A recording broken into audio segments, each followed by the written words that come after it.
Hello friends, नमस्कार, जय हिंद, वंदे मातरम। कैसे हैं आप सब? उम्मीद करता हूं बहुत ही अच्छे और शानदार होंगे। मुझे एक सबसे बड़ी खुशी ये है कि बिहार में एक बहुत बड़ी शिक्षक भर्ती आई हुई है। जो साथी हमारे बिहार से हैं या अन्य किसी राज्य से हैं जो शिक्षक भर्ती का इंतजार कर रहे थे, जैसे उत्तर प्रदेश में बहुत लंबे समय से शिक्षक भर्ती नहीं आई हुई है, बीएड बीटीसी के बच्चे बहुत ज़्यादा परेशान थे, तो उन बच्चों के लिए ये वैकेंसी बहुत ज़्यादा महत्वपूर्ण हो सकती है, क्योंकि यहाँ उनके सिलेक्शन लेने के चांसेस बहुत ज़्यादा हैं, क्योंकि यहाँ पर पदों की संख्या बहुत अधिक है। और सबसे बड़ी खुशखबरी ये है कि इस वैकेंसी में पदों की संख्या और बढ़ा दी गई है। ठीक है, यानी कि 50,263 पदों की संख्या और बढ़ा दी गई है। और अब इस वैकेंसी में टोटल पदों की जो संख्या हो गई है 1,22,286, यानी कि 1,22,000 से अधिक। ठीक है, 1,22,000 से अधिक पदों की वैकेंसी है। अब ये 1,22,000 पदों की वैकेंसी कैसे हो गई, इसके संबंध में हम पूरी डिटेल में इसे समझेंगे। और बिहार शिक्षक भर्ती से संबंधित बहुत से साथियों के डाउट्स थे, बच्चे बार बार कमेंट करके ये चीज़ पूछ रहे थे कि सर क्या हम फॉर्म भर सकते हैं, नहीं भर सकते हैं, सीटेट अपीयरिंग वाले फॉर्म भर सकते हैं, नहीं भर सकते हैं, बीटीसी वाले कौन से स्तर के लिए फॉर्म भरेंगे, बीएड वाले, ठीक है, कितना मार्क होना चाहिए सीटेट में, और एसटेट क्या होता है, बीटेट क्या होता है, बहुत से बच्चों के डाउट्स थे। तो हम सभी प्रश्नों को इसी वीडियो में समझ लेंगे। ये एक छोटी वीडियो है, बहुत ज़्यादा लंबी होने वाली नहीं है। अगर आप लोग पूरी वीडियो को रेगुलर देखेंगे बगैर स्किप किए हुए, तो उम्मीद है कि आपके सभी डाउट्स क्लियर हो जाएंगे। ठीक है, चलिए शुरुआत करते हैं। आज हम आपको इस वीडियो से संबंधित संपूर्ण जानकारी देंगे। ठीक है, पहले चरण में जो वैकेंसी हुई थी, ठीक है, वहाँ पर बहुत अच्छे पदों की संख्या भी थी। ठीक है, कई सारे पद खाली भी रह गए। अगर देखा जाए तो यहाँ पर जो पहले चरण की वैकेंसी थी वहाँ पर 50,263 पद खाली रह गए थे। ठीक है, 50,263 पद खाली रह गए थे। 50,263 पदों को इन्होंने जो फेज़ 2 की नई वैकेंसी है, बिहार की जो नई शिक्षक भर्ती आई है, उसमें इन्होंने शामिल कर लिया है। ठीक है, अब वहाँ पर पदों की संख्या 3 प्रकार से थे। ठीक है, एक 11 से 12 के लिए, क्लास 11 से 12 के लिए वहाँ पर 34,150 पदों की संख्या खाली रह गई थी। ठीक है, उनको भी इन्होंने इस नई वैकेंसी में शामिल कर लिया है। कक्षा 9 से 10 के लिए 6,682 पदों की संख्या रह गई थी, उसको भी इसी में शामिल कर लिया है। और 1 से 5 तक 9,431 पदों की संख्या खाली रह गई थी, उसको भी इसी में शामिल कर लिया है। अब ये इतने पदों की संख्या खाली कैसे रहेगी, इसका भी एक कारण है कि एक बच्चा जो है कई जिलों में सेलेक्ट हो गया। बहुत से बच्चों ने काउंसलिंग नहीं कराई, अदर स्टेट के जो लड़कियां थी या लड़के थे जो केवल इसलिए एग्ज़ाम दे दिए कि मैं सिलेक्शन पा जाऊँ, एक बार सेलेक्ट हो जाऊँ वहाँ पर, लेकिन मुझे वहाँ जॉब नहीं करनी है। तो ऐसे भी कई सारे बच्चे थे। ठीक है, मेरी नज़र में 2-4 बच्चे हैं जिनका सिलेक्शन हो गया, लेकिन वहाँ पर ज्वाइनिंग नहीं ली उन्होंने। ठीक है, और कुछ बच्चे काउंसलिंग में बाहर हो गए, डॉक्यूमेंट वेरिफिकेशन में बाहर हो गए। इस तरीके से वहाँ पर पदों की संख्या खाली रहेगी, और इन पदों की संख्या को नई भर्ती में इन लोगों ने जोड़ लिया है। इसलिए नई भर्ती जो आपकी हो गई है वो 1,22,286 पदों पर। इसमें समाज कल्याण के अनुसूचित जाति, अनुसूचित जनजाति के भी कुछ पद हैं, उसको भी उन्होंने इसी में शामिल कर लिया है। ठीक है, अब ये भर्ती आप लोगों के लिए बहुत ज़्यादा इम्पॉर्टेंट है, और उम्मीद है कि सभी लोग तैयारी में भी लग चुके होंगे, क्योंकि इस भर्ती का नोटिफिकेशन आया तो नोटिफिकेशन के साथ साथ में फॉर्म भरने की डेट, फॉर्म भरने की लास्ट डेट, ठीक है, और फीस के साथ में आपके एडमिट कार्ड की डेट और एग्ज़ाम डेट, सब कुछ क्लियर है। ठीक है, आपका जो एग्ज़ाम है वो जो है दिसंबर में होना है। ठीक है, संभवतः 7, 8, 9 में हो जाएगा आपका एग्ज़ाम। ठीक है, 7, 8, 9 दिसंबर में आपका एग्ज़ाम हो जाएगा। ठीक है, अब यहाँ पर इन्होंने पदों की संख्या 50,263 और बढ़ा दी, लेकिन एग्ज़ाम डेट अभी नहीं बढ़ाई है। उम्मीद है कि उसी एग्ज़ाम डेट पर आपका जो है एग्ज़ाम हो जाएगा। ठीक है, ये भी क्लियर है। चलिए इसके बाद आगे बढ़ते हैं। दूसरी चीज़ यहाँ पर थोड़ा सा समझ लीजिए पहले कि ऑनलाइन आवेदन प्रारंभ करने की जो डेट है आपकी वो 10/11/2023 है, यानी कि 10 नवंबर 2023 से आपके ऑनलाइन आवेदन स्टार्ट हो गए हैं। और ऑनलाइन भरने की जो अंतिम तिथि है वो 25/11/2023 है, और यहाँ लिखा है अविस्तारणीय, यानी कि ये जो 25 नवंबर आपकी जो लास्ट डेट है, इसको और आगे नहीं बढ़ाया जाएगा। क्यों? क्योंकि अभी जस्ट मैंने आपको बताया है कि आपका जो एग्ज़ाम डेट है वो दिसंबर में है। अब आपका एग्ज़ाम अगर दिसंबर में होगा भाई, वो भी 7, 8, 9 में, तो कैसे ये आपकी डेट आगे बढ़ा देंगे। अगर डेट आपकी आगे बढ़ाते हैं तो एग्ज़ाम डेट भी इनको आगे बढ़ानी पड़ेगी, ये भी क्लियर है। तो ये मान के चलिए कि ये उन्होंने पहले ही क्लियर कर दिया कि अविस्तारणीय है, और लास्ट में जाके वेबसाइट कोई समस्या करे, साइट ना चले, तो इसलिए भाई इंतजार मत करिए और फॉर्म जो है अभी से आप लोग फटाफट भर दीजिए, ठीक है। अब फीस के बारे में थोड़ा समझ लेते हैं। बच्चे पूछ रहे थे कि सर फीस हमारी कितनी जाएगी, कितनी नहीं जाएगी, ठीक है। तो फीस के बारे में अपना डाउट जो है वो आज क्लियर कर लीजिए। सामान्य अभ्यर्थियों के लिए 750 रुपये फीस है, ठीक है। जो बिहार के निवासी हैं, सामान्य वर्ग के अभ्यर्थी हैं, उनको 750 रुपये फीस देनी पड़ेगी। SC ST वालों को 200 रुपये फीस देनी पड़ेगी, ठीक है। और ऑल फीमेल कैंडिडेट्स, जितनी भी फीमेल कैंडिडेट हैं, चाहे वो SC ST चाहे जनरल की हो, ठीक है, उन सब की फीस जो है वो 200 रुपये है, ठीक। दिव्यांग अभ्यर्थियों के लिए 40% से ऊपर दिव्यांग हैं, उनको भी 200 रुपये देने पड़ेंगे। और अन्य सभी उम्मीदवार, इसके अलावा भी कोई अगर बचता है तो उसको भी 750 रुपये ही फीस देनी पड़ेगी, ठीक है। और बैंक चार्ज लागू भाई, इस फीस के अलावा जो बैंक चार्ज होगा, जो ट्रांजैक्शन चार्ज होगा, वो आपको देना पड़ेगा। वो भी 10-20 रुपये जो भी हो वो आपको देना पड़ेगा, ठीक है। अब जो अदर स्टेट के बच्चे हैं वो सामान्य वर्ग में जाएंगे, ठीक है, सामान्य अभ्यर्थियों में, तो उनको भी 750 रुपये ही फीस देनी पड़ेगी। और जो अदर स्टेट की महिलाएं हैं, जो लड़कियां हैं, बहनें हैं, ठीक है, वो भी सामान्य में जाएंगी। लेकिन यहाँ इन्होंने कर रखा ऑल फीमेल कैंडिडेट्स, चाहे वो सामान्य हो, सबको कितनी देनी है, 200 रुपये। तो लड़कियों के लिए फीस जो है वो 200 रुपये है, ठीक है। इसके आगे बढ़िए। अब कौन फॉर्म भर सकता है इसको भी समझ लीजिए। पदों की संख्या तो भाई बहुत हो गई, 1,22,286। अब 1,22,286 पद हैं भाई। इस बार हमें अपना सिलेक्शन लेना ही लेना है, एक सीट अपने लिए कंफर्म करनी है। 100% हमको एक सीट लेनी है। अगर मन में ऐसा ठान लेंगे तभी निश्चित तौर पर आप सफलता पा पाएंगे, इससे पहले आपको सफलता मिलना मुश्किल है, ठीक है। 100% अपने मन में ठान लीजिए कि एक सीट हमको 100% अपनी क्लियर करनी है। अगर ये चीज़ हो गई तो भाई आपकी ये समझ लीजिए नौकरी पक्की है, ठीक है। बिहार में भी अब शिक्षकों को राज्य कर्मचारियों का दर्जा मिल चुका है, ठीक है। बहुत सी सुविधाएं मिलेंगी वहाँ पर आपके लिए। अब कौन फॉर्म भर सकता है पहले ये समझ लो। देखिए, आपकी जो वैकेंसी आई थी वो प्राइमरी के लिए नहीं थी।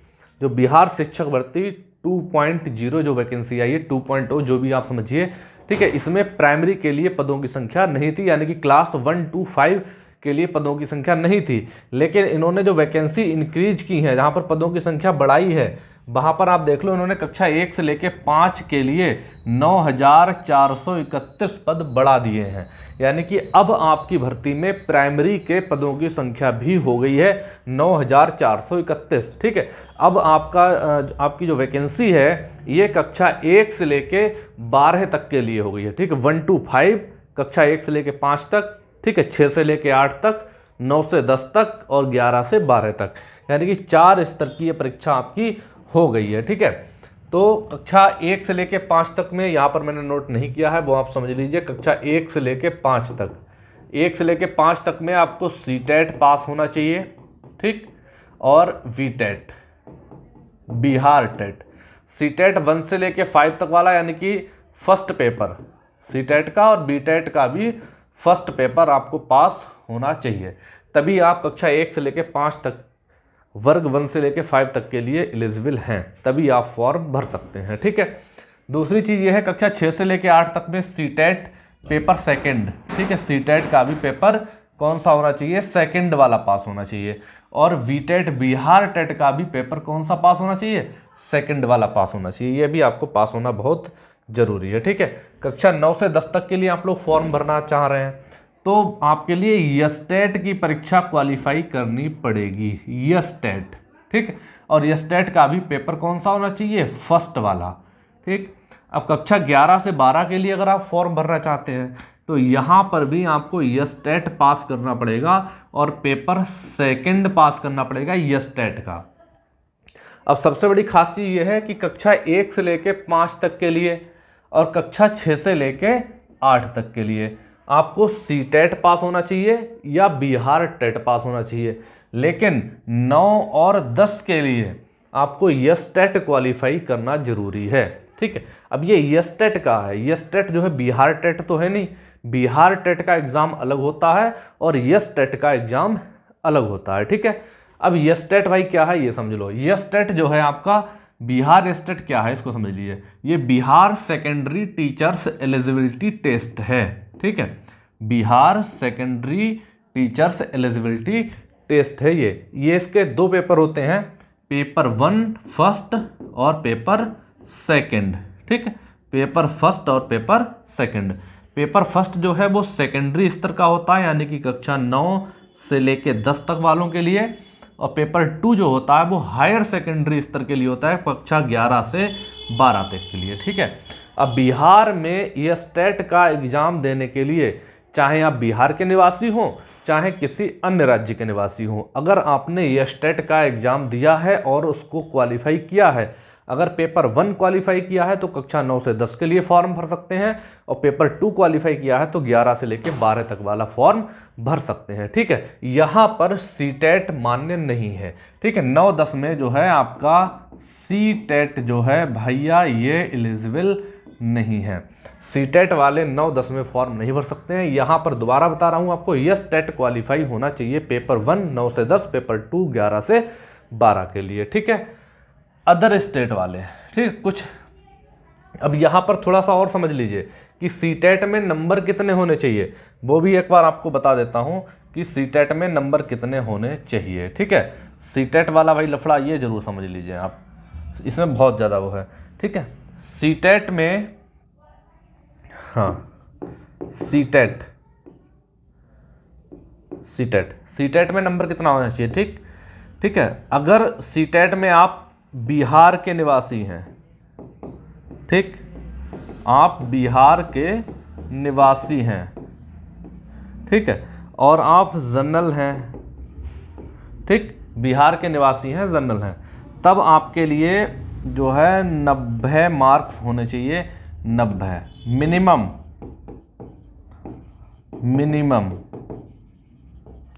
ठीक है, 90 होने चाहिए, बिहार के निवासी हैं, जनरल हैं, ठीक है। और अगर आप फीमेल हैं, ये मेल के लिए है, ठीक है, और अगर आप फीमेल हैं और बिहार के निवासी हैं तो जो आप किसी भी कैटेगरी के हों, ठीक है, हाँ, किसी भी कैटेगरी के हों तो आपको 82 मार्क्स चाहिए हैं, 82 मार्क्स चाहिए हैं मिनिमम, ठीक। अब बात करते हैं हम अदर स्टेट वालों की, ठीक है, अदर स्टेट वालों की। अदर स्टेट के निवासी हैं आप, और अगर बॉयज़ हैं यानी कि मेल हैं और अदर स्टेट के हैं, किसी भी कैटेगरी के हों, बॉयज़ हैं, मेल हैं, अदर स्टेट हैं, किसी भी कैटेगरी के हों, ठीक है, तो आपको 90 मार्क्स कम से कम चाहिए हैं, ठीक है, 90 मार्क्स चाहिए हैं मिनिमम, ठीक। और आप अदर स्टेट हैं, गर्ल हैं यानी कि फीमेल हैं, तो आपको 82 मार्क्स चाहिए हैं मिनिमम। अगर इतना नंबर है सीटेट में, किसमें, सीटेट में, तब आप फॉर्म भर सकते हैं। सीटेट में बिहार के निवासी हैं, ठीक है, अनारक्षित वर्ग के हैं, तो आपको 90+ नंबर लाने पड़ेंगे बॉयज़ के लिए, ठीक है, और गर्ल्स के लिए 82+ नंबर लाने पड़ेंगे, ठीक है। अदर स्टेट में बॉयज़ हैं तो 90+ और गर्ल्स हैं तो 82+ नंबर आपको लाने पड़ेंगे, ठीक है। अब देखिए भाई, अदर स्टेट वालों के लिए क्या क्या नुकसान है, ठीक। तो अदर स्टेट वालों के नुकसान समझ लीजिए। पहला, नो रिजर्वेशन, आपको किसी भी प्रकार का आरक्षण का लाभ नहीं मिलेगा, ठीक, किसी भी प्रकार के आरक्षण का लाभ नहीं मिलेगा,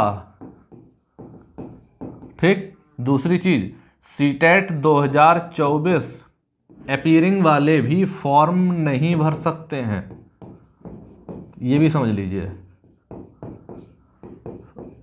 ठीक है।